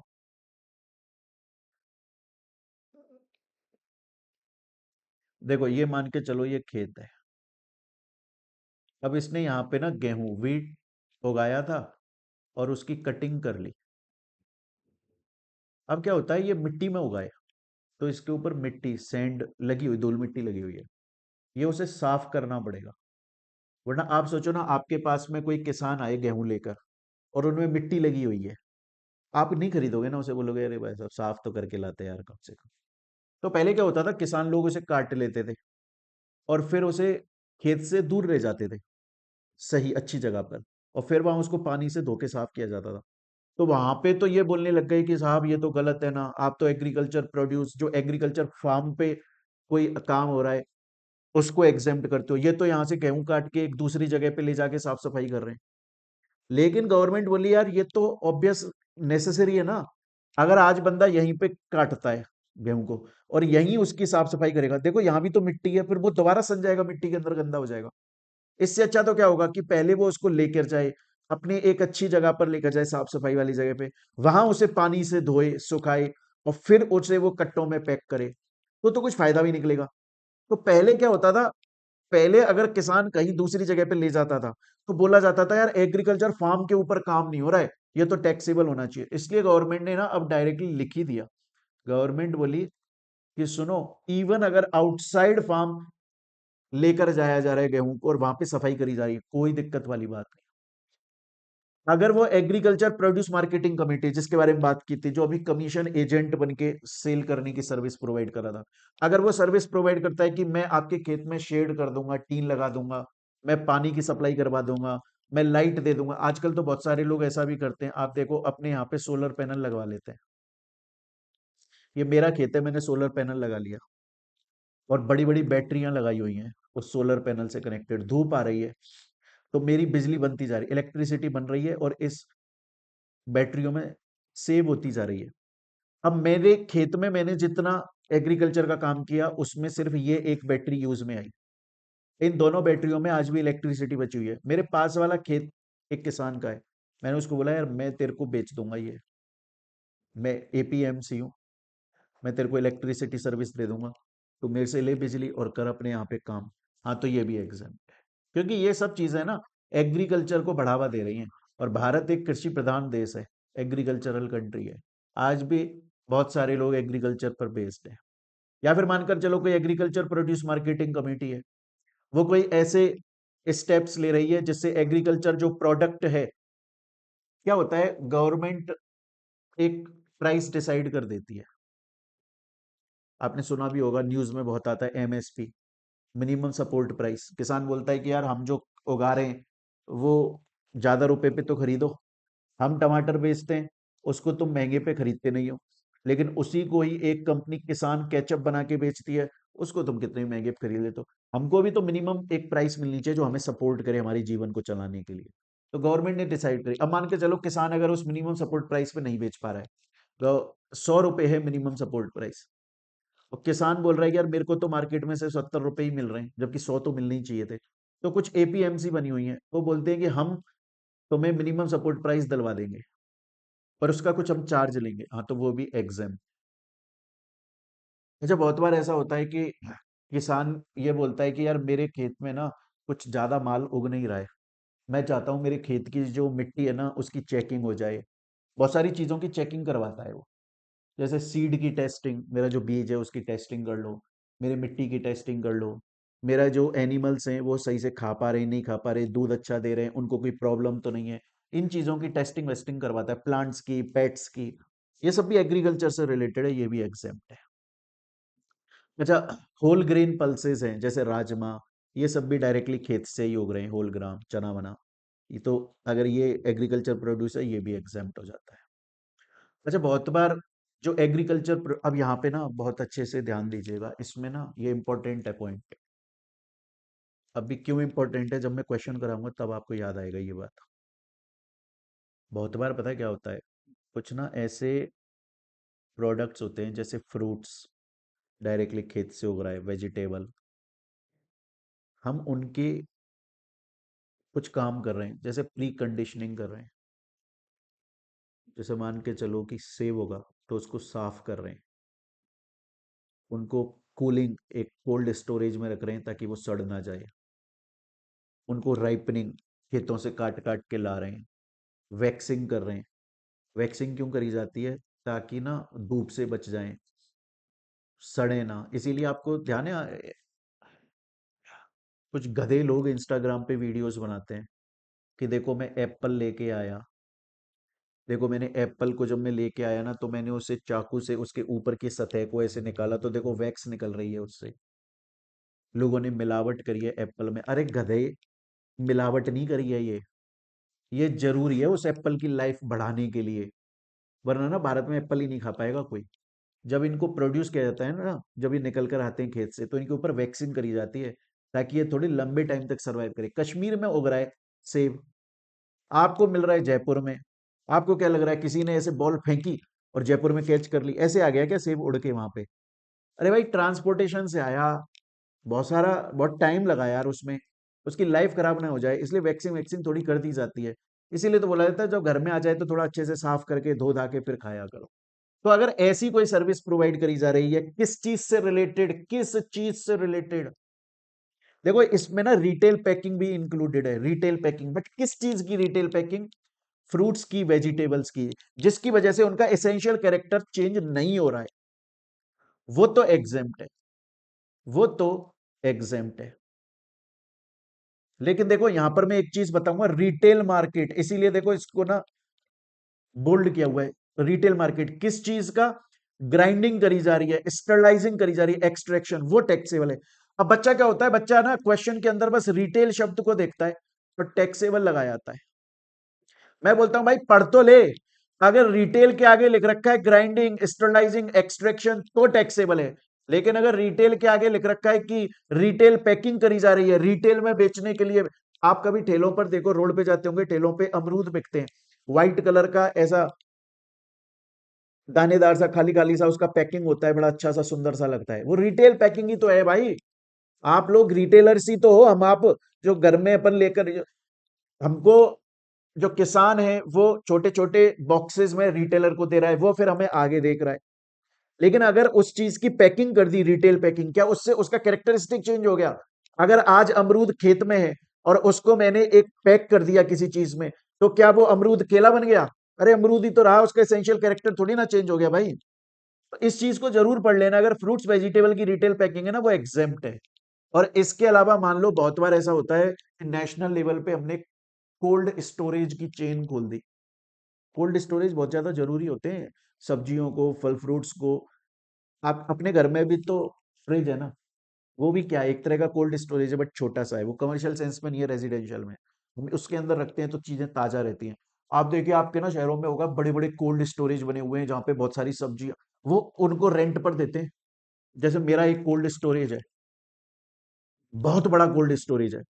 मैं बोलता हूँ आइए और अपनी सब्जियां, अपने फ्रूट्स यहाँ पर रखिए, जितने दिन के लिए रखना चाहते हो, और इस बात का मैं आपसे पैसा चार्ज करूंगा, वो जीएसटी नहीं लगेगी उसके ऊपर। स्टूडेंट बोलता है सर अभी तक आपने एग्रीकल्चर सर्विस के अंदर मुझे टैक्सेबल चीज बता दी, अब मुझे आप एग्जेम्प्ट बताइए और फिर इसके मुझे क्वेश्चंस करवाइए। तो अभी तक मैंने आपको टैक्सेबल बताई है, एक बार अभी अभी ये क्लास चलेगी, आज ये क्लास 1 घंटे से ज्यादा की लंबी चलेगी, बिल्कुल चलेगी। अभी कम से कम आधा घंटा और लग सकता है। मैं चाहता हूं एक बार आप लोग, मैंने जो अभी टैक्सेबल बताया आपको एग्रीकल्चर के अंदर, आप उसे पढ़ लो। फिर अभी जस्ट पॉज कर लो इस क्लास को, फिर अब हम एग्जेम्प्ट पढ़ लिया एग्रीकल्चर का, अब हम टैक्सेबल पढ़ेंगे। अब देखिए अब हम चलते हैं कि कुछ ऐसी एग्रीकल्चरल सर्विसेज जो कि टैक्सेबल है।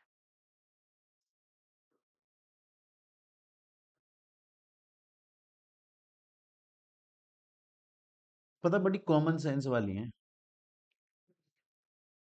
मैंने बोला अगर ब्लैक टी, क्योंकि वो रॉ नहीं है, ब्लैक टी रॉ नहीं है, उसको प्रोसेस किया गया है। ग्रीन टी, कॉफी,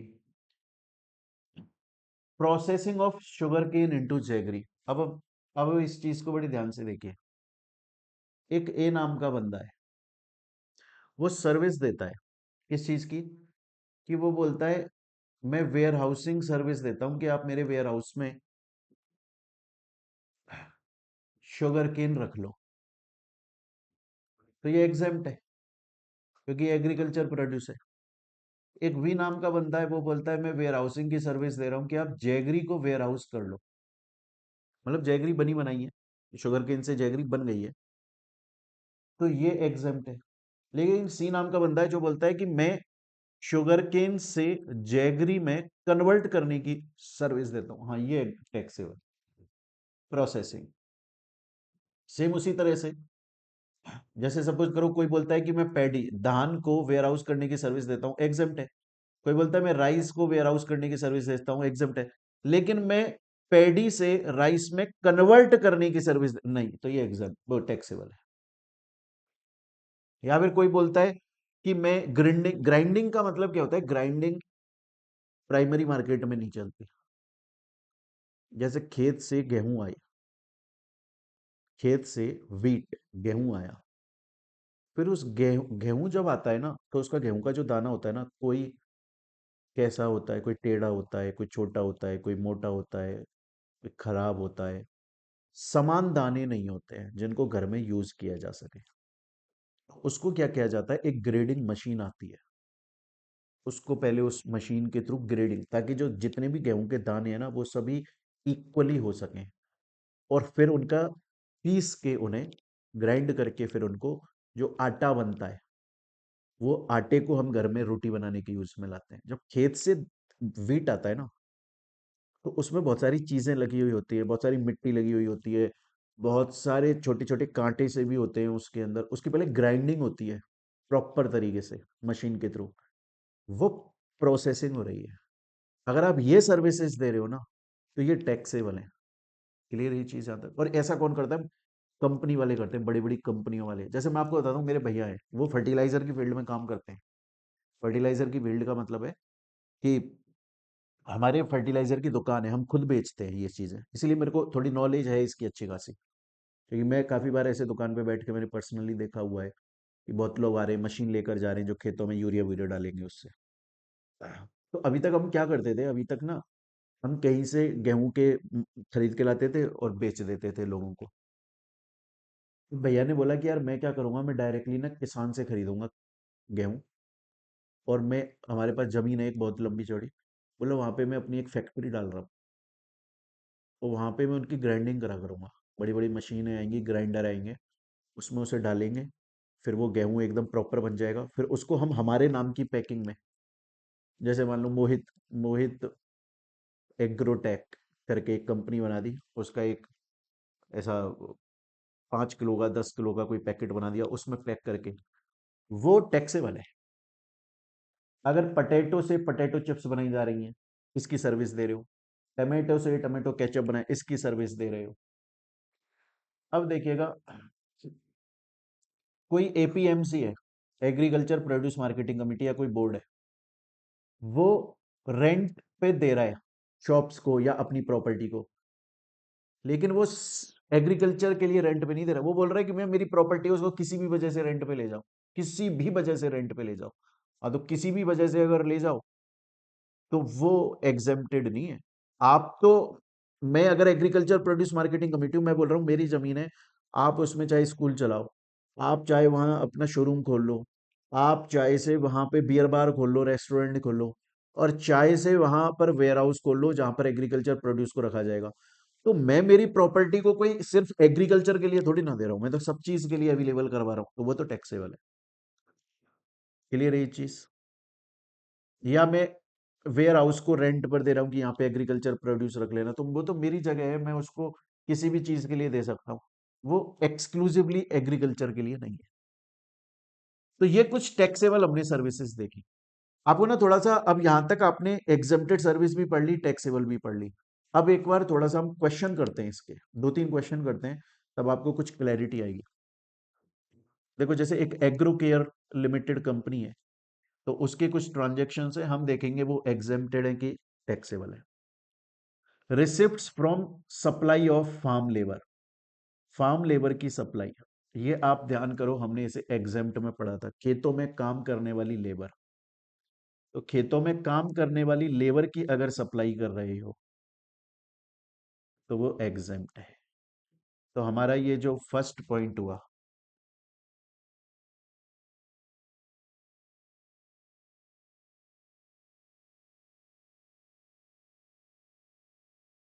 तो देखो हमारा ए, ये जो फर्स्ट पॉइंट हुआ, ये एग्जेम्प्ट हो जाएगा। दूसरा, चार्जेस फॉर सीड टेस्टिंग, याद करो मैंने बोला था सॉइल की भी टेस्टिंग कराई जाती है, सीड की भी टेस्टिंग कराई जाती है, एनिमल की भी टेस्टिंग कराई जाती है, अपनी जमीन की भी टेस्टिंग, वो सब एग्जेम्प्ट है। क्यों? क्योंकि एग्रीकल्चर से related. Charges for soil testing, ये भी एग्जेम्प्ट है ना? पढ़ा था ना अपन लोगों ने। Charges for warehousing of potato chips,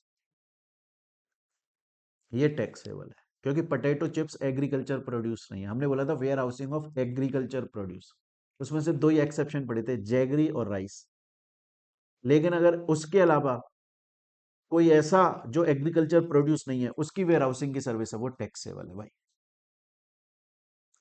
commission received on sale of wheat, हमने पढ़ा था, अगर कोई एपीएमसी है या कोई बोर्ड है, कोई भी है, वो एग्रीकल्चर प्रोड्यूस को बेचने का कमीशन ले रहा है, तो वो तो एग्जेम्प्ट ही होगा ना। Charges for training of farmers on use of new pesticides, मैंने क्या पढ़ा था, बहुत बार किसानों को नई ट्रेनिंग दी जाती है कि देखो ये नया पेस्टिसाइड आया है, देखो नया फर्टिलाइजर आया है, देखो नई मशीन आई है। एग्जाम्पल भी पढ़ाए थे ना मशीन वाले। कोई भी नई साइंटिफिक चीज आई है जिससे आपको खेती करना, एग्रीकल्चर में काम करना आसान हो जाएगा, और उस ट्रेनिंग को देने की सर्विस ले रहा हूं, एग्जाम्प्ट है भाई। एट द एंड में एग्रीकल्चर को ही फायदा पहुंचा रहा हूं। Renting of vacant land to a stud farm. Stud farm क्या होता है? स्टड फार्म का मतलब होता है सर एक ऐसा फार्म, एक ऐसी जगह जहां पर हॉर्स रेसिंग होती है। क्या हॉर्स एग्रीकल्चर का काउंट माना जाता है? नहीं। तो अगर मेरी कोई जगह है, मेरी कोई प्रॉपर्टी है जो खाली है, और मैंने उसको किराए पर दिया, रेंट पे दिया, और मैंने बोला यहां पर अपना स्टड फार्म खोल लो, मतलब अपना घोड़ों का एक फार्म हाउस खोल लो, क्या वो एग्रीकल्चर के लिए रेंट पे दिया है मैंने? नहीं, तो ये टैक्सेबल है। लेकिन कैटल फार्म के लिए अगर मैं, हाँ कैटल तो साहब खेती से रिलेटेड, एग्रीकल्चर से, ये एग्जेम्प्ट है। Charges for warehousing of rice, ये मैंने बोला था, राइस और जैगरी, ये दो जो होते हैं वो एग्जेम्प्ट होते हैं, तो ये exempt. Charges for warehousing of cotton fabrics, cotton में फैब्रिक लग गया, याद करो हमने क्या पढ़ा था? हमने पढ़ा था रॉ कॉटन, हमने पढ़ा था रॉ कॉटन। देखो, देखो, ये रहा रॉ, रॉ कॉटन है, रॉ फ्लेक्स है, रॉ जूट है, तो वो एग्जेम्प्ट है। आ रही है मेरी बात यहां तक समझ में? Next, retail packing of fruits, मैंने क्या बोला था? रिटेल पैकिंग फ्रूट्स वेजिटेबल है तो एग्जेम्प्ट है, लेकिन अगर ग्राइंडिंग स्टरलाइजिंग है तो टैक्सेबल है। Charges for warehousing of minor forest produce, exempt है, हमने पढ़ा था। वेयर हाउसिंग ऑफ स्पाइसेस, अभी अभी पढ़ा, रॉ स्पाइस है, जैसे रॉ कॉटन था ना, वही रॉ स्पाइस, वो एग्जेम्प्ट है। तो टैक्सेबल कौन सा है? सिर्फ 3 टैक्सेबल है। तो टोटल टैक्सेबल अमाउंट आ गया 4,70,000। आई मेरी बात समझ में? ये एक क्वेश्चन देखा आप लोगों ने, अभी और भी क्वेश्चन करेंगे एक बार इसकी, और आप चाहो तो क्लास पॉज करके इसकी एक बार प्रैक्टिस कर लो। चलिए अब हम चलते हैं आगे। देखिए हमारा नेक्स्ट क्वेश्चन क्या बोलता है? नेक्स्ट क्वेश्चन बोलता है कि एक गौतम दास नाम का आदमी है, और ये गौतम दास जो है वो कुछ सर्विसेज प्रोवाइड करता है, जैसे पैकेजिंग ऑफ अनियन, जो प्याज है उसकी पैकेजिंग, जिसको उसने फार्मर से परचेज किया है, और फार्मर से परचेज करने के बाद में ये गौतम दास किसके पास में गया? ये है गौतम दास, ये गया फार्मर के पास, इसने वहां से प्याज खरीदे, प्याज खरीदने के बाद इसने उसकी प्रोसेसिंग करी, और इन प्याज को इसने छोटे छोटे 1-1 रुपए के पैकेट में पैक कर दिया। पैक करने के बाद में, 1-1 रुपए के पैकेट में पैक करने के बाद में उन पैकेट्स को अपने वेयर हाउस में रख रहा है, इस चीज की सर्विस। तो सर ये तो एग्रीकल्चर प्रोड्यूस रहा ही नहीं, क्योंकि इसने फार्मर से जब प्याज खरीद लिए तो प्राइमरी मार्केट तो खत्म ही हो गया। अब ये उनकी प्रोसेसिंग कर रहा है, 1 रुपए के छोटे, हो सकता है उसका अचार बनाकर पैकिंग कर रहा है, इसको कहां बेचेगा? इसको तो सर वो सेकेंडरी मार्केट में बेचेगा, तो ये तो टैक्सेबल है। दूसरा, warehousing of jaggery and tea, मैंने क्या बोला था? वैसे तो टी की तो चलो वेयर हाउसिंग परमिटेड है, किसकी नहीं है? ब्लैक टी की नहीं है, ग्रीन टी की नहीं है, लेकिन टी तो रॉ है, डायरेक्टली निकाली गई है। लेकिन ये बोल रहा है कि जैगरी गुड़, मैंने क्या बोला था? वैसे तो एग्रीकल्चर प्रोड्यूस जो है उसी की वेयर हाउसिंग अलाउड होती है, एग्जेम्प्ट होती है, लेकिन एक्सेप्शन बताए थे राइस और जैगरी, तो ये तो एग्जेम्प्ट है। Renting of warehouse for storage of agricultural produce, मतलब एक बंदा है, उसके पास में एक वैकेंट प्रॉपर्टी है, वो बोल रहा है कि मैं अपनी इस प्रॉपर्टी को रेंट पे देता हूं, तो किसी भी वजह से देता है रेंट पे, किसी भी वजह से देता है। हो सकता है वो वहां पर, मैंने बोला था रेस्टोरेंट के लिए देता हो सकता है वो स्कूल खोलने के लिए देता हो, किसी भी वजह से। अब कोई उसके पास में आ गया और बोला भैया मैं यहाँ पे अपना एग्रीकल्चर प्रोड्यूस को वेयर हाउस करूंगा, मुझे रेंट पे दे दो, हाँ, तो फिर उस केस में ये टैक्सेबल है ना। आप तो किसी भी चीज के लिए दे रहे थे ना उसको रेंट पे, किसी भी चीज के लिए रेंट पे दे रहे थे ना। अब आप बोलोगे लेकिन सर हमने एक चीज पढ़ी थी, अगर कोई अपनी वैकेंट लैंड को रेंट पे दे रहा है, तो बच्चे वो हमने पढ़ी थी उसके ऊपर खेती करने के लिए, ना कि एग्रीकल्चर प्रोड्यूस की वेयर हाउसिंग के लिए। वो तो टैक्सेबल होता है, ये तो हमने पढ़ा था। Renting of warehouse for storage of agriculture produce, ये टैक्सेबल है। स्टूडेंट बोलता है जी हाँ सर, यहां तक मेरे को ये समझ में आ गया। नेक्स्ट क्वेश्चन, एक ग्रीन एग्रो सर्विसेज है, वो 5 टाइप की सर्विस देती है, आपको बताना है कौन सा टैक्सेबल है कौन सा एग्जेम्प्ट है। और मेरी बात मानो ना प्यारे बच्चों, आप एक बार आंसर मत देखो, आप सिर्फ ये क्वेश्चन देखो, खुद से सॉल्व करो, सॉल्व करने के बाद आंसर देखना, तो आपको ये रियलाइज होगा कि आप कितना परसेंट सही कर पा रहे हो इसको।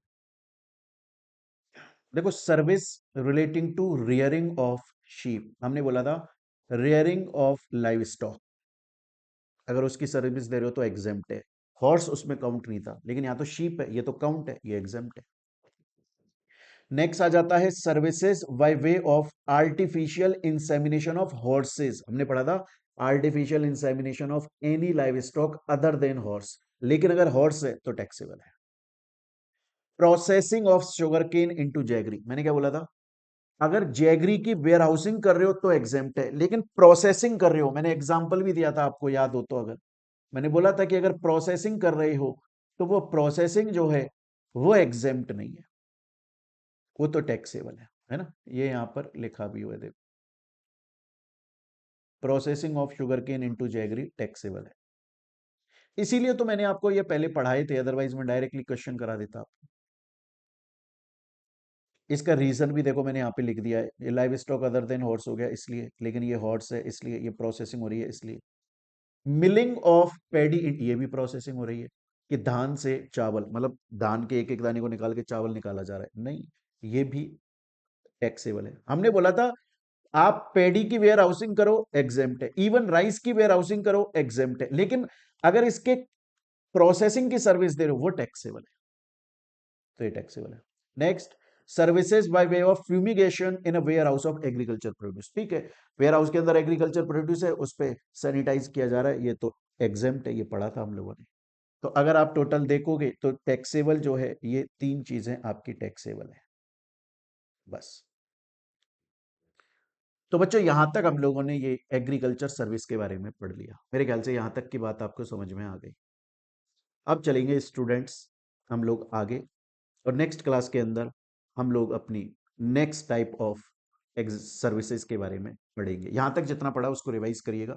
मिलते हैं प्यारे बच्चों हम लोग अपनी नेक्स्ट क्लास के अंदर। थैंक यू, टेक केयर प्यारे बच्चों।